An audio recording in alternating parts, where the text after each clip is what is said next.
ಗಂಗಾವತಿಯ ಶರಣಬಸವೇಶ್ವರ ನಗರದಲ್ಲಿ ಯಶಸ್ವಿಯಾಗಿ ಜರುಗಿದ ನಾದಯೋಗಿ ಜನಪದ ಸಂಗೀತ ಸಂಭ್ರಮ.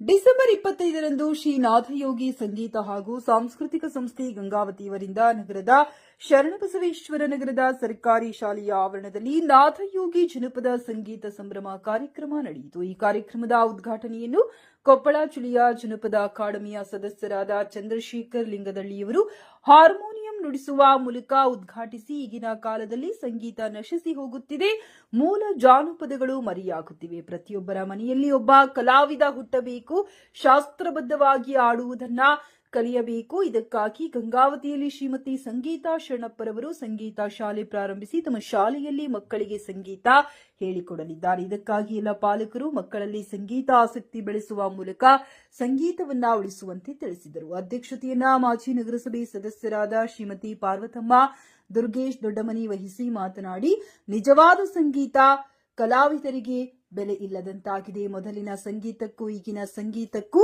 ಬಹಳ ವ್ಯತ್ಯಾಸವಿದೆ. ಹಳ್ಳಿಯ ಸೊಗಡು, ರೈತರ ಒಂದು ಭಾವನೆ, ಪ್ರೀತಿ ವಿಶ್ವಾಸವನ್ನು ಕುರಿತು ಸಾಹಿತ್ಯಗಳು ಸೃಷ್ಟಿಯಾಗುತ್ತಿದ್ದವು